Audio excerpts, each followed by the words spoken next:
4 തീയതി ഞായറാഴ്ച ഉച്ചയ്ക്ക് 12:05 കൈരളി ടിവിയിൽ പുതിയൊരു പ്രോഗ്രാമിൻ്റെ സംപ്രേഷണം ആരംഭിച്ചു.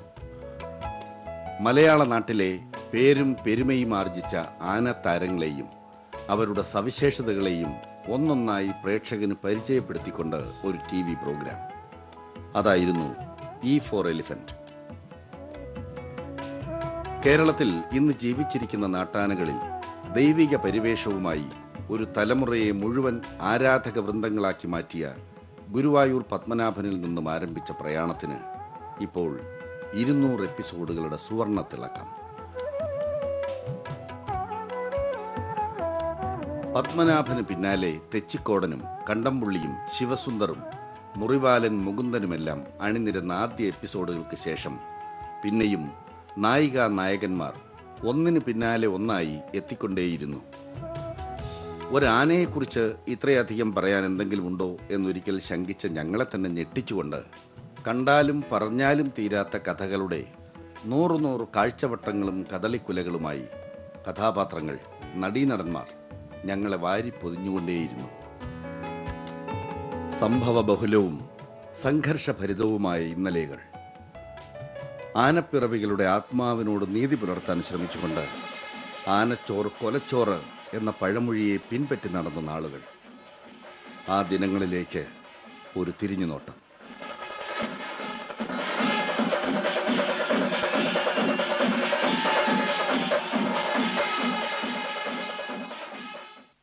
ആന എന്ന ജീവിയെ മുഖ്യ കഥാപാത്രമാക്കി ഒരു പരമ്പര 200 എപ്പിസോഡുകൾ പിന്നിടുന്നത് ഒരു ചരിത്ര സംഭവമാണ്. 200 എപ്പിസോഡുകൾ പൂർത്തിയാക്കുന്ന ഈ അവസരത്തിൽ ഇതിൻ്റെ അണിയറയിൽ പ്രവർത്തിച്ച എല്ലാവർക്കും എൻ്റെ എല്ലാവിധ ആശംസകളും ഞാൻ നേരുന്നു. ഇതിലൊരു ഭാഗമാക്കാൻ കഴിഞ്ഞതിൽ എനിക്ക് വളരെ അതിയായ സന്തോഷമുണ്ട്.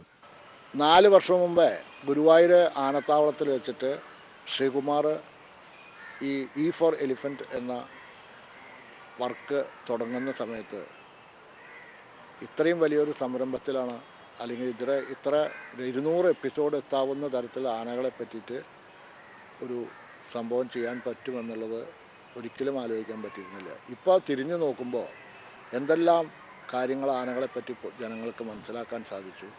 ഇവിടെ തൃശ്ശൂർ ഭാഗത്ത്, ഗുരുവായൂർ ഭാഗത്തുള്ള ആളുകൾക്ക് തെക്കുള്ള വലിയ കൊമ്പന്മാർ, തിരുവാങ്കൂർ ദേവസ്വം ബോർഡിൻ്റെയൊക്കെ കൊമ്പന്മാരെക്കുറിച്ചും, തിരുവാങ്കൂറിൽ നടക്കുന്ന വലിയ ഉത്സവങ്ങൾ, ഉമയനെല്ലൂർ നടക്കുന്ന ആനവാൽപ്പടി എന്ന് പറയുന്ന സംഭവം, ഇവിടെ തുറവൂർ നടക്കുന്ന ദീപാവലി ഉത്സവം, അങ്ങനെ വലിയ മഹോത്സവങ്ങളെക്കുറിച്ച് ഈ ഭാഗത്തുള്ളവർക്ക് മനസ്സിലാക്കുവാനും ഓരോ ആനകളുടെ സവിശേഷതകൾ, അവർ കാട്ടിക്കൂട്ടിയിട്ടുള്ള, ചില ആനകൾ കാട്ടിക്കൂട്ടിയിട്ടുള്ള വിപ്ലവങ്ങൾ, ഇതൊക്കെ ഷൂട്ട് ചെയ്ത് അവതരിപ്പിക്കാൻ ഈ എപ്പിസോഡിന് ഇവർക്ക് E for Elephantന് കഴിഞ്ഞിട്ടുള്ളൊരു വലിയ സംഭവം തന്നെയാണ്. ഞായറാഴ്ചകളിൽ 12 മണിക്ക് ഭക്ഷണത്തിന് മുമ്പ് E for Elephant കാണുക എന്നുള്ളൊരു ചിട്ട വരെ ആയിട്ടുണ്ടെന്ന് പറയാറുണ്ട്. തെച്ചിക്കോടിൻ്റെയും ശിവസുന്ദറിൻ്റെയും പരമേശ്വരൻ്റെയും ഒക്കെ എപ്പിസോഡുകൾ കടന്നുപോയിട്ടും അവശ്യം കാണേണ്ട ഒരാളെ ഇതേവരെ കാണാതായപ്പോൾ, എവിടെ അവനെവിടെ, ഞങ്ങളുടെ നാട്ടുകാരൻ ചെക്കനെവിടെ എന്നുള്ള ചോദ്യം ചെയ്യലുകൾ നിരന്തരം പിന്തുടരാൻ തുടങ്ങി. അതെ, സത്യം പറഞ്ഞാൽ നാട്ടുരാജാക്കളിലെ പടനായകൻ, നാടനാനകളിലെ കിരീടം വയ്ക്കാത്ത ചക്രവർത്തി പാമ്പാടി രാജൻ ഇത്തിരി പരിഭവത്തോടും പരാതിയോടും കൂടി തന്നെയാണ് ഇടിച്ചു കയറി എത്തിയത്. പക്ഷേ കോട്ടയം ജില്ലക്കാരുടെ തലയെടുപ്പായ രാജന്റെ എപ്പിസോഡ് ഞങ്ങൾ എറണാകുളത്തും വടക്കൻ പരവൂരിലുമായാണ് ചിത്രീകരിച്ചത്.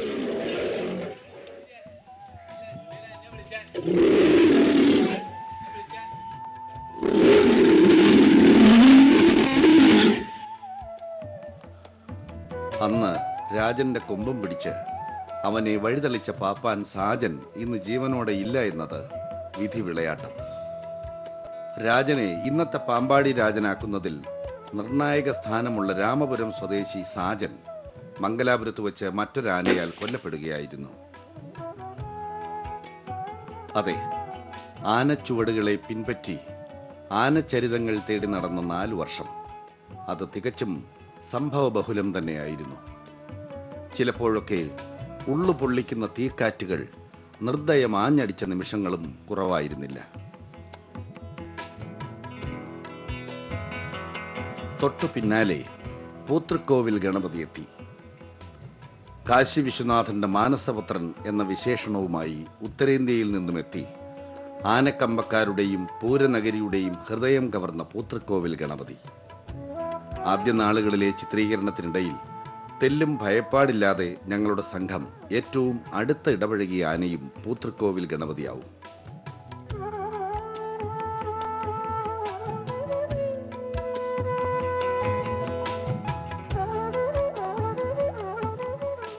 കേരളത്തിലെ നാട്ടാനകളിൽ ലക്ഷണോത്തമനും സുന്ദരന്മാരിൽ സുന്ദരനുമെന്ന് വിശേഷിപ്പിക്കാവുന്ന കുട്ടൻകുളങ്ങര രാമദാസും ഒട്ടും വൈകാതെ അരങ്ങിലെത്തി. കേരളത്തിലെ ഏറ്റവും ശ്രദ്ധേയനായ ആന ചികിത്സകൻ ഡോക്ടർ KC പണിക്കർ തന്നെ രാമദാസിന്റെ ലക്ഷണ തികവുകൾ ഒന്നൊന്നായി തൊട്ട് തലോടി പരിചയപ്പെടുത്താൻ എത്തിയപ്പോൾ പ്രേക്ഷകർക്ക് അതിന്റെ ആധികാരികത വ്യക്തമാവുകയും ചെയ്തു. നാടനാനകളെയും വടക്കു നിന്നും വന്ന സുന്ദരേശന്മാരെയും ഓരോ എപ്പിസോഡിലും മാറി മാറി പരിചയപ്പെടുത്തുമ്പോൾ ഫലത്തിൽ അത് മണ്ണിന്റെ മക്കളും വരത്തന്മാരും തമ്മിലുള്ള ഒരു മാറ്റുരയ്ക്കലിനും വേദിയാവുകയായിരുന്നു.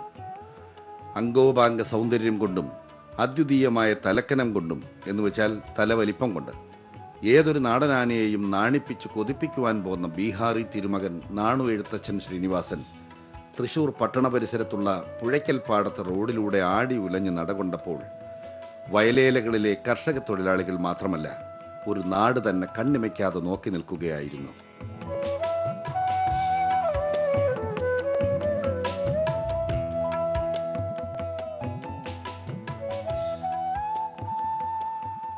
വടക്കനായ ശ്രീനിവാസിന് പിന്നാലെ തെക്കിൻ്റെ മലയാള മണ്ണിൻ്റെ തനത് വീര്യവുമായി വന്നത് സാക്ഷാൽ കോങ്ങാട് കുട്ടിശങ്കരനായിരുന്നു. നാടനാനകളുടെ പ്രൗഢ സൗന്ദര്യം ഓളം വെട്ടുന്നവൻ, കടുവാ വേലായുധനെ പോലുള്ള ആനപ്രമാണികളുടെ വരെ ഹൃദയം കവർന്ന കോങ്ങാട് കുട്ടിശങ്കരൻ.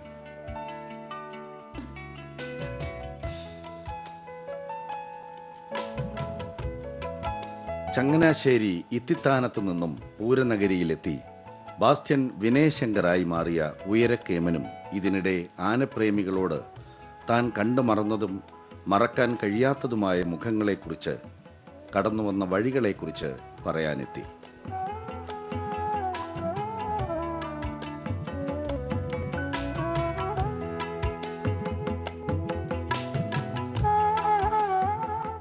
കൈരളി TV-യിലെ E4 എലിഫൻ്റ് എന്ന ഈ പരിപാടി ലോകത്താകമാനം ആനകളെക്കുറിച്ച് ഇത്രയധികം വിശദീകരിച്ച ഒരു പരിപാടി ഇന്ന് വരെ ഉണ്ടായിട്ടില്ല. ഇതിൻ്റെ അണിയറയിൽ പ്രവർത്തിച്ച ശ്രീകുമാർ ഒരുക്കുറ്റി, പ്രത്യേകിച്ച് കൈരളി TV എന്നിവരോട് ഓൾ കേരള എലിഫൻ്റ് ഓണേഴ്സ് അസോസിയേഷൻ്റെ സെക്രട്ടറി എന്ന നിലയിലും എൻ്റെ സ്വന്തം നിലയിലും എല്ലാവിധ മംഗളാശംസകളും നേർന്നുകൊള്ളുന്നു. 4 വർഷമായി E4 എലിഫൻ്റ് കാണുന്ന ഒരു വ്യക്തിയാണ് ഞാൻ.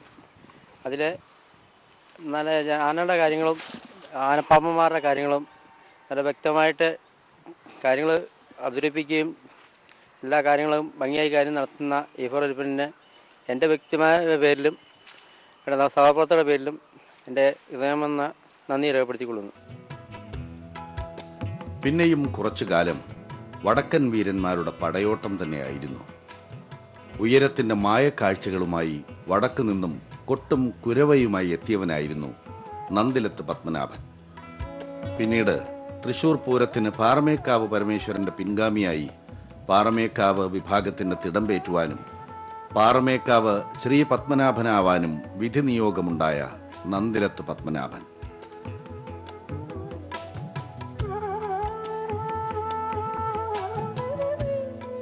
കൊച്ചി പട്ടണവാസിയായ ഷേണായി ചന്ദ്രശേഖരൻ. അവനെയും ഒറ്റനോട്ടത്തിൽ ആരും വടക്കനെന്നും വരത്തനെന്നും പറയില്ല. അത് കഴിഞ്ഞപ്പോൾ തിരുവമ്പാടി കുട്ടിശങ്കരനും വള്ളത്താൻകുളങ്ങര ഗിരീശനും.